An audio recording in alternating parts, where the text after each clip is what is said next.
Many backyard birds do not fly to your feeder in the shortest line. They return on the same invisible road, the same fence post, the same gap in the hedge, the same railing, the same branch above the seed tray. Research on bird navigation has shown that birds often build preferred routes and reuse them with striking precision. In a garden, that repeated flight path is usually not mindless habit. It is a remembered line of safety. You've probably seen it. A chickadee appears from the left, lands on the same twig, scans, drops to the feeder, grabs one seed, and vanishes along exactly the same arc. A dove may enter your balcony airspace from one corner only. Sparrows may keep lifting from the feeder to the very same shrub, even when plenty of open air is available. It is easy to assume they're just being routine, stubborn, greedy, or a little nervous for no real reason. And from the human side, that assumption makes sense. We see food right there. We see clear space. We wonder, why not just fly straight in? But birds are not only seeing food, they are reading danger, cover, escape angles, reflections, movement, and memory all at once. And once you understand that, the path they keep repeating becomes one of the clearest signals a bird gives you about how your space feels to them. In this video, we're going to unpack what that path really means, what may be shaping it, when it's normal, when it deserves closer attention, and what small changes can make your garden or balcony feel safer, calmer, and easier for birds to use. One of the hidden reasons birds reuse the same flight line is simple and profound. Known space is safer than unknown space.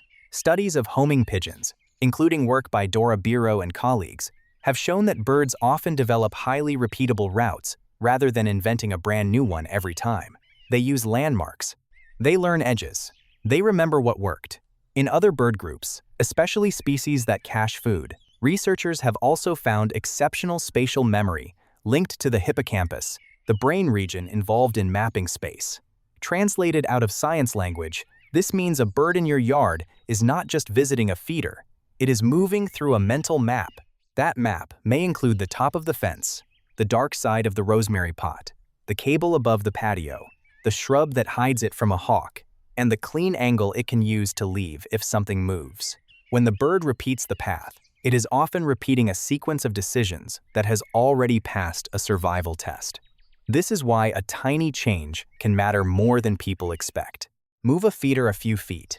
Remove a favorite branch. Hang something shiny where the bird usually turns. Or start walking through the same narrow approach lane. And the birds may hesitate even though the food is still there. They're not being difficult. You've changed part of the map. So if birds in your space keep using one perch as a staging point, treat that perch as meaningful information. It may be a checkpoint. If you want a feeder area to feel more reliable, keep some elements stable. Avoid constantly rearranging everything. And if you do need to move a feeder, shifting it gradually can help birds update the map without losing confidence. But memory is only the first layer. The bigger story is risk. A repeated path is often a safety corridor between exposure and cover. Small birds, especially, live on a very fine margin. Every open second makes them visible to hawks. Every blind corner can hide a cat. Every landing has to work on the first try. So the route that looks oddly specific to us may be the route that keeps them within one fast wing beat of shelter. Watch carefully, and you'll often see this pattern. The bird does not fly from random tree to feeder. It comes from cover, pauses at a lookout perch, scans, commits, feeds quickly, and returns to cover. That middle perch is not wasted time. It is surveillance.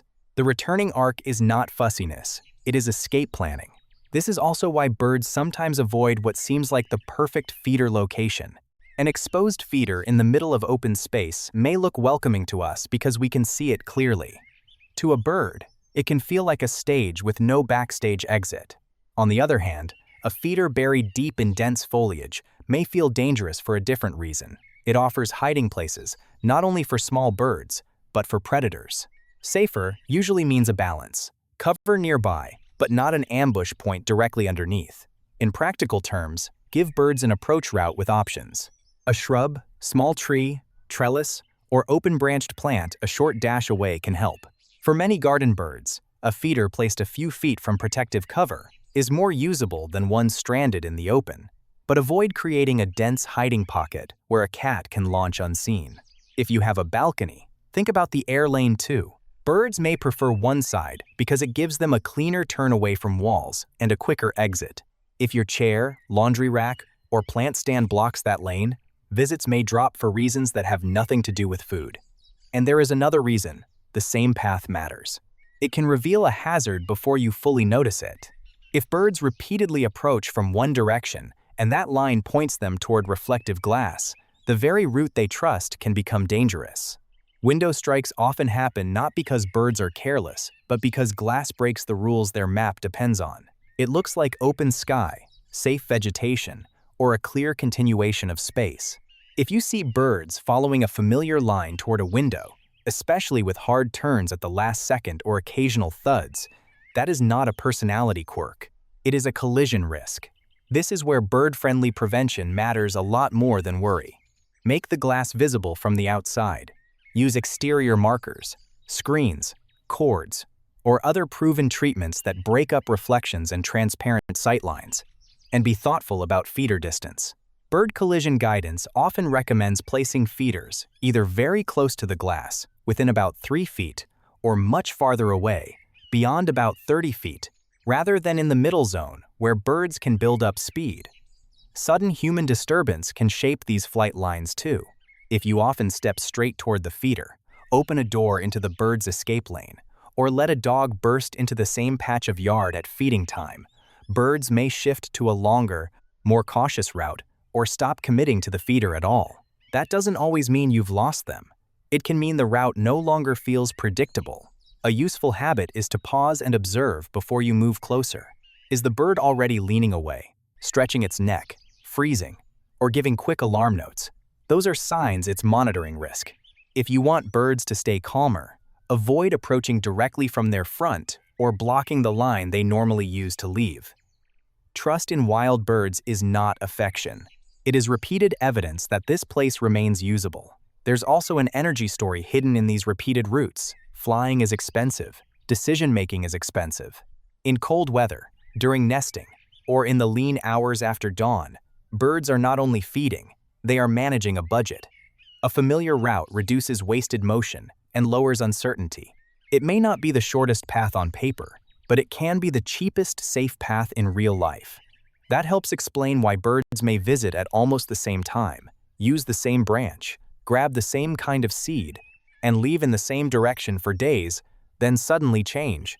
The pattern is not a machine glitch. It responds to season, wind, foliage, breeding status, juvenile learning, predator pressure, and food availability elsewhere. In spring, birds may spend more time carrying food back toward nest cover. In summer, leaves can create new sheltered lanes. In autumn, young birds are learning the local map. In winter, the safest known route to calories becomes even more valuable. So, if your birds stop using one approach line, don't jump straight to guilt. First ask what changed in the environment. Did leaves fall and expose them? Did a neighbor begin construction? Did a local cat start patrolling? Did a storm shift the feeder? Did the morning sun turn one window into a mirror? Sometimes the birds have not rejected your garden. They have updated their risk calculation. This is one of the most comforting reframes for backyard bird lovers. In a wild bird's world, consistency is never just habit. It is often the visible edge of an invisible cost-benefit calculation. And not every repeated path belongs to one bird alone. Sometimes, a whole miniature traffic system forms. Birds watch each other. They notice where others feed, where they flush from, and which routes seem to work. In flocking species, one bird's safe path can become shared information. At the same time, social rank matters. The boldest or most dominant birds may take the cleanest direct route, while lower-ranking birds hover at the edges, wait for openings, or choose less efficient approach lines to avoid conflict. This is why one feeder can look strangely chaotic even when food is plentiful. It may not be simple greed. It may be a bottleneck. Everyone is trying to use the same safe checkpoint, the same perch, or the same exit lane. The traffic pattern tells you something about the design of the space. A very practical fix is to give birds options.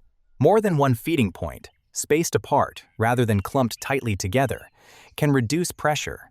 Different heights or feeder types can help different species use the yard without forcing them through one crowded air corridor. A ground feeding area for doves or sparrows, a separate tube feeder for smaller seed eaters, or water placed where birds can approach and leave cleanly, can change the whole emotional temperature of the space. If you have a balcony, even one extra landing spot can matter. A railing planter, a small branch arrangement, or a stable perch that does not wobble in the wind can give birds a place to assess before committing. You're not teaching birds a trick. You're reducing the number of risky decisions they have to make in one exposed moment. It also helps to remember that different birds use repeated routes for slightly different reasons. A finch or chickadee often likes a staging perch and a fast retreat line into cover. A dove usually needs a clearer runway and more open landing space. Robins and other ground feeders may drop down and then rise toward nearby structure rather than hovering around a feeder. Hummingbirds are famous for route memory too. They often travel repeatable nectar circuits, sometimes called trap lines, revisiting flowers and feeders in a sequence that reflects both memory and timing. That means there is no single perfect setup for every species. The same yard can feel elegant to one bird and awkward to another. If you only watch the feeder itself, you miss that story.